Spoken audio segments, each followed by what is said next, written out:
திரு ஸ்டாலின் அவர்களோட ஸ்ட்ராட்டஜி என்னவா இருக்கு, என்ன போயிட்டு இருக்கு, அந்த கூட்டணிக்குள்ள என்ன போயிட்டு இருக்கிறதா நீங்க பாக்குறீங்க?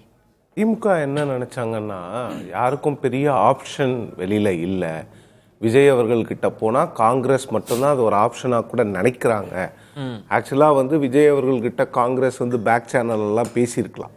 பட் ஆனால் போறதுக்கான வாய்ப்புகளை பெருமளவுக்கு இருக்கக்கூடிய தலைவர்கள் பார்க்கல. ஏன்னா அவங்களுக்கு தெரியும், அப்படி ஏதாவது சுச்சுவேஷன் வந்தால் ஓல்டு கார்டு மல்லிகார்ஜுன கர்கே, சோனியா காந்தி போன்றவர்கள் அதை தடுத்து விட்டு மீண்டும் திமுக கூட்டணியில் வச்சிருவாங்க அப்படிங்கிறது எல்லாருக்குமே தெரியும். திமுக என்ன நினச்சாங்கன்னா, உங்களுக்கு யாருக்கும் பெரிய ஆப்ஷன் இல்லை, ஸோ நம்ம என்ன சொன்னாலும் கேட்பாங்க அப்படிங்கிற மாதிரி ஒரு எண்ணத்தில் திமுக இருந்துட்டாங்க. இன்னொன்று, கடந்த முறை கூட திமுக 170 180 நின்னாங்க. 188 லாஸ்ட் டைம்ல. அப்போ என்ன ஆகுதுன்னா, இங்கே அந்த கம்யூனிகேஷனை திமுக இந்த முறை ஒழுங்காக பண்ணலை, கூட்டணி கட்சிகளோட அந்த கம்யூனிகேஷனை சரியாக பண்ணலை அப்படிங்கிறது தான் இதன் மூலமாக வெளிப்படையாக தெரிகிறது. கடந்த முறை கூட திருமாவளவன் போன்றவர்கள் எல்லாம் தங்களுடைய அதிருப்தியை வெளிப்படையாக தான் தெரிவித்தார்கள், யாருமே மறைக்கலை. ஆனால் இந்த முறை தேமுதிக அப்படிங்கிற ஒரு கட்சிக்கு நீங்கள் என்ன பண்ணியிருக்கணும்னா, தேமுதிகவுக்கு இவ்வளோ சீட்டு கொடுக்குறோம், வேறு வழியில் சொல்லிட்டோம், நாங்கள் கமிட் பண்ணிட்டோம் அப்படின்னாது ஒரு டிரான்ஸ்பரன்சி இல்லைங்கிறது தான் கூட்டணி கட்சிகளினுடைய நீண்ட காலம் திமுகவோடு பயணித்தவர்கள். இப்போ இருக்கிற இந்த கூட்டணியே 2017 கட்டமைக்கப்பட்டு 2019 முதல் தேர்தல் சந்தித்தாங்க. அன்னைக்குலேருந்து இன்னைக்கு வரைக்கும் அவங்க சந்திக்கிற எல்லா தேர்தல்களிலுமே மிகப்பெரிய வெற்றி, சாதாரண வெற்றி கூட இல்லை. அப்போ இருக்கும்போது உங்களோடு தோளோடு தோளாக நின்றோம். அதுவும் நீங்கள் ஆட்சிக்கு வந்த பிறகு நீங்கள் செய்கின்ற தவறுகளுக்கெல்லாம் நாங்கள் படியை சுமந்தோம். ஆனால் எங்களுக்கு சீட்டை குறைச்சிக்கிட்டு, இல்லை நாங்கள் கேட்ட சீட்டை எங்களுக்கு கொடுக்காம, கடந்த மாதம் வரை திமுகவை திட்டிக் கொண்டிருந்த, இல்லை பாஜகவோடு பேச்சுவார்த்தை நடத்தி கொண்டிருந்த ஒரு கட்சிக்கு நீங்கள் அதிகமான சீட்டை கொடுக்கும் பொழுது, அப்போ கூடவே இருந்ததுனால நாங்கள் கம்மியான சீட்டு வாங்கிக்கிறோமா, எங்களோட அருமை உங்களுக்கு தெரியலையா அப்படிங்கிறத கூட்டணி கட்சிகள் ரொம்ப வெளிப்படையா. ஒரு கேள்வி சிவபிரியன், இப்போ திரு ஸ்டாலின் அவர்களோட அப்ரோச் பார்க்குறப்ப தேமுதிக ஒரு பெரிய டிமாண்ட் இருந்தது. அந்த பேச்சு ஏதோ ஒரு மாசத்துலயே பேசிலாம் முடியல, அவங்க இழுத்துக்கிட்டே வந்தாங்க.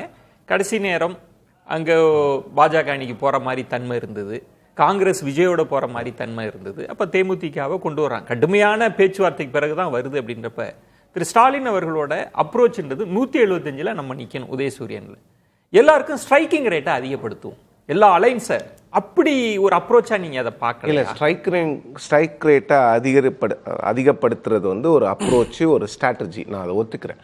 அதுக்கு என்ன பண்ணியிருக்கணும்னா, அப்போ இவங்களை எல்லாரையும் வெளிப்படையாக பேச விடாமல் பண்ணியிருக்கணும். நீங்கள் எல்லாரையும் கூப்பிட்டு இந்த மாதிரி ஒரு சிக்கல் இருக்குது, தேமுதிகவை காங்கிரஸை மிரட்டுறதுக்கோ, இல்லை காங்கிரஸ் போயிட்டா ஒரு பேக்கப் ஆப்ஷனாக திமுக வச்சிட்டு இருக்குதுங்கிறத நான் இன்னமும் ஏற்றுக்கல. அவங்களுக்கு தேமுதிக அமமுக அங்கே அதிமுக கூட்டணிக்கு போகும்போது ஒருவேளை நமக்கு சவுத்தில் ஏதாவது ஒரு சின்ன செட்பேக் வந்துட்டா என்ன பண்ணுறது, இல்லை நார்த் தமிழ்நாட்டில் நமக்கு இன்னும் கொஞ்சம் வாக்குகள் வரணுங்கிறதுக்காக தான் அவங்க தேமுதிகவை கூப்பிடுறாங்க. தேமுதிகவுக்கு தொகுதிக்கு ஒரு 1000 ஓட்டாவது நிச்சயமாக இருக்கும். அவங்களுக்கு பூத் லெவல் ஏஜென்ட்ஸே ஒரு 35,000 பேர் இருக்காங்க. ஓரளவுக்கு ஒரு கட்டமைப்பு கொண்ட கட்சி. ஆனால் அந்த கட்டமைப்பு பெருமளவில் வாக்காக மாறாது, வாக்கு சதவீதம் இல்லை, வாக்குகள் இருக்குது. ஸோ அதை கூட்டிகிட்டு வராங்க. அப்போ என்ன பண்ணியிருக்கணும்னா, இவங்க முதல்ல அலையன்ஸ் பார்ட்னர்ஸை கூப்பிட்டுட்டு இந்த மாதிரி அலையன்ஸை ஸ்ட்ரென்தன் பண்ண வேண்டிய ஒரு கட்டாயம் இருக்குது. ஸோ அதனால் இப்படி பண்ணுறோம். ஸோ ஸ்ட்ரைக் ரேட் ரொம்ப முக்கியம். நாங்கள் உங்களுக்கு இந்த முறை கடந்த முறையை விட அதிகமாக உங்களுக்கு எங்களுடைய ஆட்களை அனுப்பி நாங்கள் உங்களை ஜெயிக்க வைக்கிறோங்கிற மாதிரி ஒரு எல்லாரையும் கூப்பிட்டு பேசியிருந்தாங்கன்னா இவ்வளவு பெரிய சிக்கல்கள் வந்திருக்காது. முதல்ல காங்கிரஸ் டிசம்பர்ல இருந்தே கொஞ்சம் பிரச்சனை பண்ணிக்கிட்டு தான் இருக்காங்க. அதையும் நம்ம ஹேண்டில் பண்ணிடலாம் அப்படிங்கிற ஒரு எண்ணத்திலேயே திமுக இருந்த மாதிரியும் தெரியுது.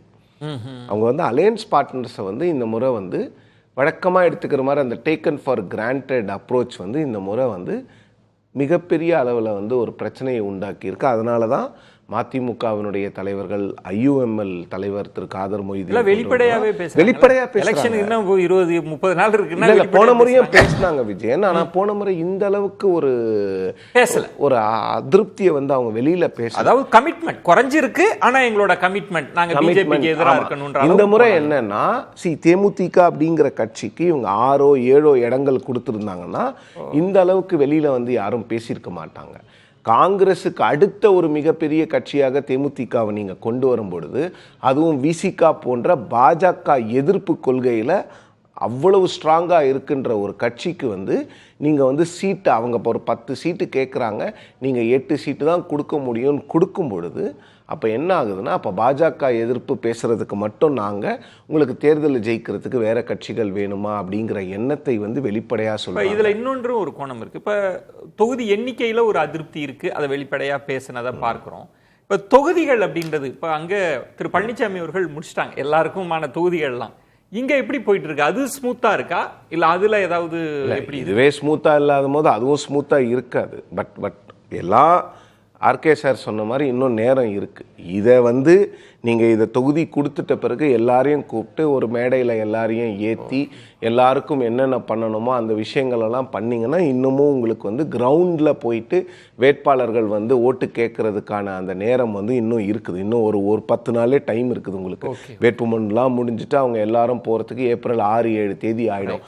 ஒரு கிட்டத்தட்ட 10 நாள் இருக்குது. இந்த 10 நாளில் நீங்கள் ஃபயர் ஃபைட்டிங் பண்ணணும்னா நிச்சயமாக பண்ணலாம். ஏன்னா கடந்த நாடாளுமன்ற தேர்தலில் ஏப்ரல் 4-5 தேதி வரைக்குமே திருநெல்வேலி போன்ற தொகுதிகளில் வந்து மிகப்பெரிய சிக்கல் இருந்தது காங்கிரஸுக்கு. அந்த காங்கிரஸுக்கு சிக்கல் இருக்கும் பொழுது அதை அறிந்து கொண்ட முதலமைச்சர் தூத்துக்குடியிலிருந்து அனிதா ராதாகிருஷ்ணனை வர வைத்து அந்த தொகுதியை ஜெயிக்க வச்சாங்க.